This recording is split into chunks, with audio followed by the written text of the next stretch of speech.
You should definitely get the air suspension on the Ram. Look at this wheel articulation. So good. That's crazy. Check that out. So sick. So what's going on, YouTube? Welcome back to the channel. Today we are driving a 2020 Ram 1500 Limited, and this is going to have the black appearance package. I love the way this truck looks. This is the most stealthiest truck on the market. I think it's the best blacked out truck ever. And the bad news is you're going to pay for it, but it still looks good. So let's go ahead and do a quick drive. I think I want to do a fuel economy run today. I feel like I'm in the mood to do that. So let's go ahead and do that. I'm about to get on the highway and we will see you in a second.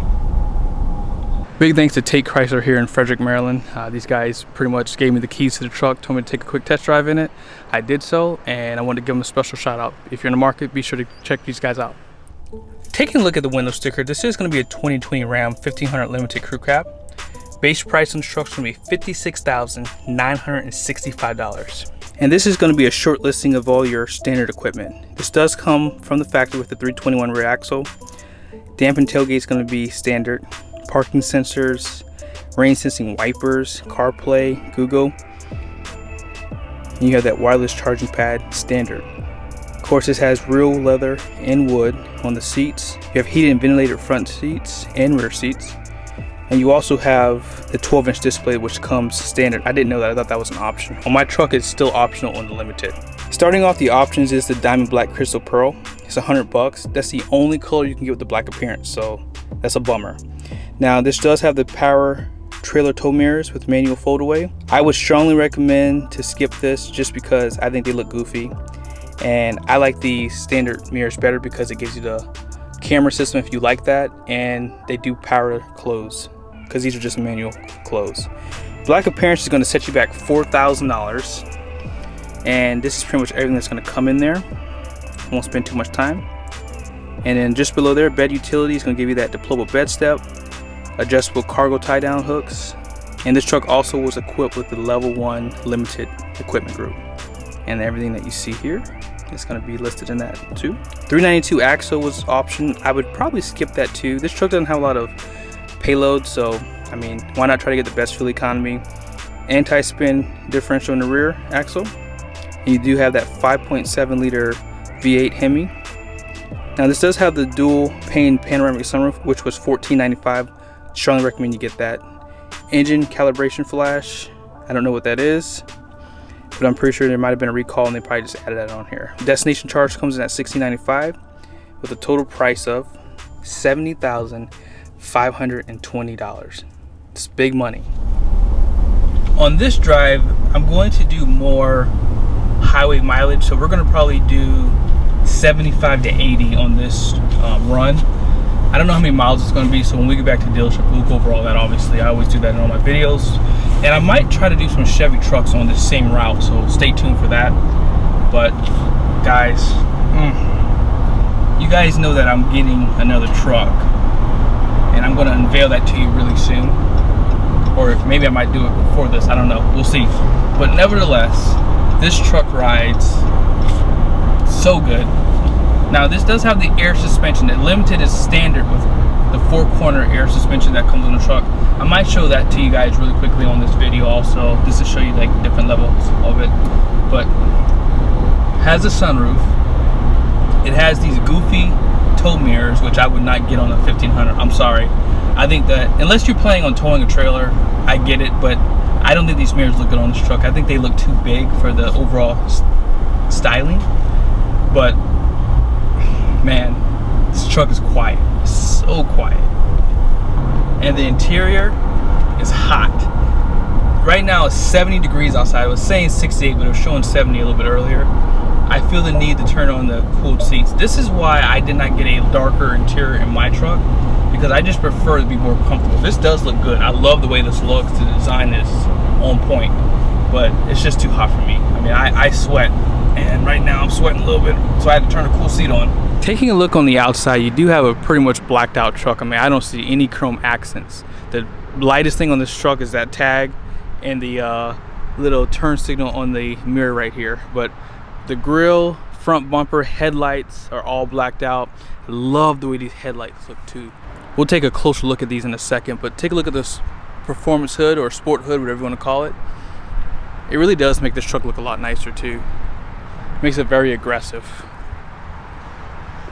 Taking a look at the headlights, this is going to be your daytime running light, and when you fire on your cautions, the lower part still stays lit, but the top part does go away, so it's kind of like a switchback. Turning on the headlights does give you a dual beam projector, and these are going to be directional headlights too. Looks so beautiful. Look at that color flicker from the projector too, and these are going to be LED. This is also going to have an LED reflector style fog light, and they do give you a lot of output. These are the same ones used on my truck, and they work really well, but I don't know if you can tell the difference, but it looks like both sides comes on for the high beam too, which is pretty cool. So these are going to be the limited style wheels. They are going to be like more, they're not black, they're like gray in color, and they are wrapped in 285 45 22, and it is riding on a air suspension too. You do have the power running boards, but this truck looks so good. So what I'm going to do is I'm going to lift the truck up and I'm going to lower it back down. That way you guys can kind of see, you know, every height. And then I'm going to speed it up so you guys can see a little bit quicker. That way you can have a better look at what it looks like. So let's go ahead and get to it.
And this is just a quick look at that air suspension too.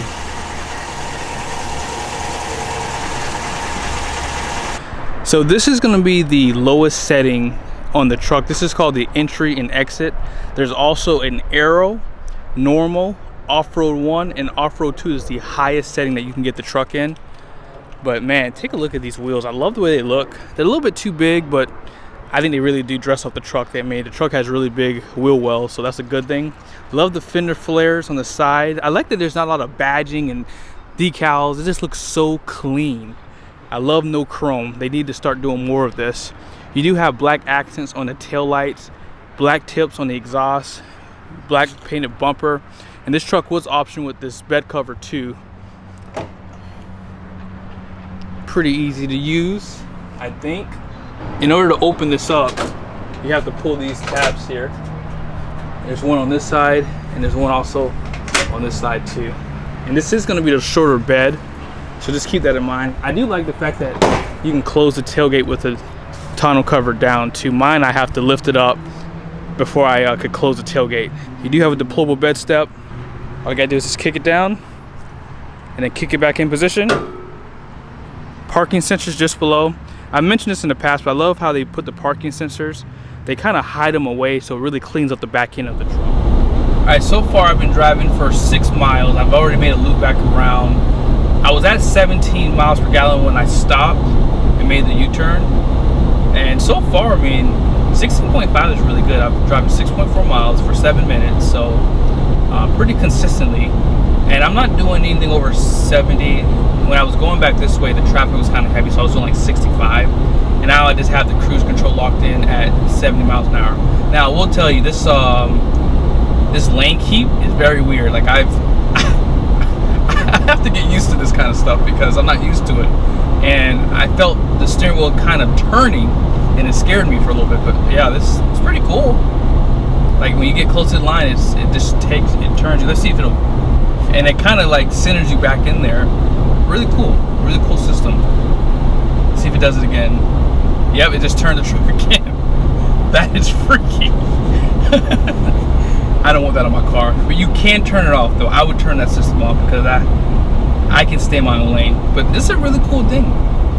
Just got to get used to that. Wow. This is probably one of the best interiors out of a lot of cars. I mean, this is beating out cars. I mean, take a look at this surround for the speaker. I mean, this is so pretty. I mean, it's almost too nice for a truck in my opinion. I mean, the stitching, the leather. I mean, there's leather on here. I mean, this is all real leather on these seats also. It even smells real. It doesn't smell good. Leather up here, and you have real wood accents around the interior. So I mean, this is just the best. I mean, even up here on the seat, I mean, just the attention to detail. I mean, even right here, just a really beautiful interior. Leather on the dash. I mean, everything just flows so well. Ram did a good job on this interior. Cannot wait to see what Ford and Chevy do next. You know Ford's going to do something. I mean, they are right now, as I'm doing this video, finding a way to dethrone the Ram's interior, and I can't wait to see it. But accents, LED accents all over the interior. I mean, very beautiful truck. I mean, this looks like a jewel. I mean, I don't know if you can see that. Let me turn these lights off so if you can see a little bit better. It looks like a jewel inside of here. Now, this is pretty much something you guys have seen a lot, so I won't spend too much time in here, but some of your driver assistance things are going to show up in here too. Definitely something to consider if you are driving a lot. I mean, these things do come in handy. I mean, you do have two buttons that you can turn off: the lane keep assist, you know, and the parking sense here. That's what this is basically for. It's the active park sense. And this was outfitted with the 12-inch display. You can do a split screen if you like to do that. All you have to do is hit home, and you can pretty much kind of do what you want. You can put the navigation, comfort, media, so many things. This is how you control the 4-corner auto leveling, traction control, tow haul mode, and you have your parking sensors front and rear. The dial is starting to grow on me. It's really easy to use. I actually kind of like it now. And I like how they dressed it up with this knob too. I mean, you do have all your forward drive things here, push button start. I mean, just so many things to me. I love how everything's laid out. This is not, you know, normal for Chrysler products. I mean, they've just done such a good job. If you guys are interested, I'm sure the new Grand Cherokee is going to be out soon. I'm going to do a lot of videos on that when they come through too, so stay tuned. Just below here, you do have USBs. You have 4. You have Type A and Type C's, and a little slot here for some storage. This does slide back, gives you a ton of storage just below. And I don't know why my wallet's outside in this truck. I'm going to leave it in here if I'm not careful. You do have cup holders, places to put your money, and additional storage. And you have a large storage here with a USB. Closing this allows you to open the second storage down here. I mean, this truck has the most storage out of probably any truck I've seen so far. I mean, a lot of storage. And here's some measurements and things like that, and some conversions for you. Just above the screen, you do have some storage up here with the power outlet. It's just like your standard style power outlet, but still good to have. And one thing I like about this is I normally ride with my screen off, and you can still control the AC unit for this too. Of course, you can control the volume for your radio. By the way, the sound system of this thing is amazing. 19 speakers, sounds great. And I like the fact that you can turn the screen off by just pushing a button too. That way it doesn't like affect you while you're driving, because sometimes, you know, you're doing too much on this thing, and it's just better just to do what you need to do before you start driving and then turn it off. I just like to drive with it off. I've had some instances where I've had this thing get in my way and I've almost caused an accident because I'm not paying attention to the road. But over here you have a ton of storage. But look at this, the overall design. I mean, it's so beautiful. Good job, Ram.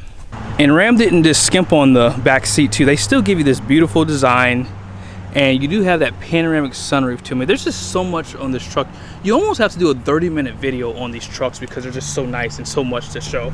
Now, I do like the fact, let me put the seat up here, hold on. Now I'm walking inside this truck. You see this? I'm walking in this back seat. That's how big it is back here. I can turn around and walk the other way. I'm gonna jump out of the truck now. I mean, this truck is so big. Look how big this is. Gosh. Hopefully the heavy duty trucks, when they redesign them, they do something similar, because this is a flat floor surface, so much space, and they still give you a divider back here to give you some additional storage too. On the second row also, you can recline the rear seat. What you have to do is you have to pull the lever and then use your butt to push it forward. Let me just show you what it looks like. So when the seat is reclined, it's not a lot, but it's something. When the seat is reclined, you can kind of see here that you have it in a reclined position. As I mentioned, you still have air conditioning back here. You have heated and cool seats in the rear seat, and you have 4 additional USBs back here and a power outlet. Come on guys, what truck is leading the game right now in interior design? Ram is. Cannot wait to see what you're gonna do, Ford. All right, ladies and gentlemen, I'm almost back. I'm at 10.1 mileage driven, 18.4 MPG at 10 minutes. That is not bad. I will show you guys the final. The reason why I'm showing it right now is because I'm gonna probably hit a couple lights and it's gonna affect it a little bit. But I mean, overall, I mean, this thing can get over 20 miles per gallon. I have done videos on this truck when they first came out. They were just really bad. And that was kind of before I even started my YouTube channel. I think these trucks were out in 2018, I believe. And I was doing videos at the time, and gosh, I mean, those videos were so horrible. I never even posted them. I didn't want you guys to see how bad it was. You would have never subscribed. Final MPG is 18.6. We're gonna stop it here. So 18.6 was the final. What I want you guys to do is take a look at this acceleration at 50 miles an hour. When I hit 50, I will accelerate.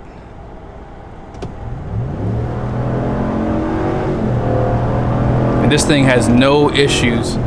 This thing has a lot of power, 5.7, big power. It's actually police in front of me. Probably should chill out, huh? One recommendation I would like to make, if you are concerned about resale value, things like that, I probably would skip the limited. I have a limited, so I'm not being biased here. I would skip this trim level altogether, because this is going to depreciate the quickest. The best trim package to get is going to be the Bighorn, because it's going to have the best resale value. Laramie should have about the same, but once you get into these higher trim levels, especially when you're spending this kind of money, you guys saw how expensive this truck is. It's just going to depreciate really quickly. I would probably stick with the Laramie with the black appearance, because you get a lot of stuff with that you can get here too. I mean, I do like the wheel stop better on the Laramie too, but overall, like I said, this truck is really nice. But if you're not worried about resale value, if you got the money, you don't mind spending it, by all means, go ahead and get you one.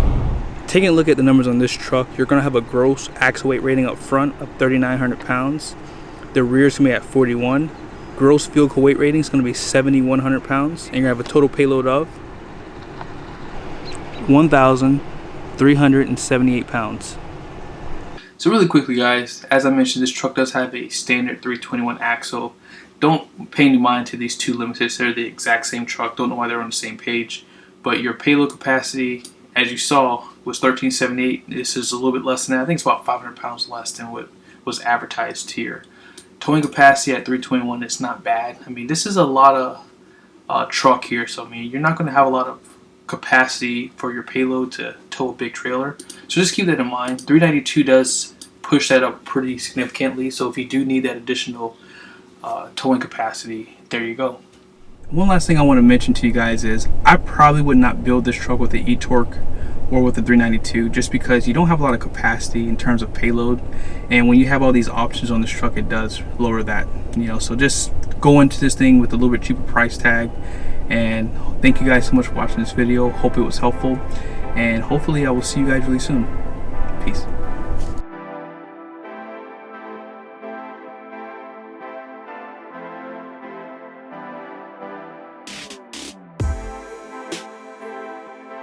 The very last thing I'm going to show you guys with the air suspension is just how high it lifts up from this curb. So let's go ahead and take a look at it.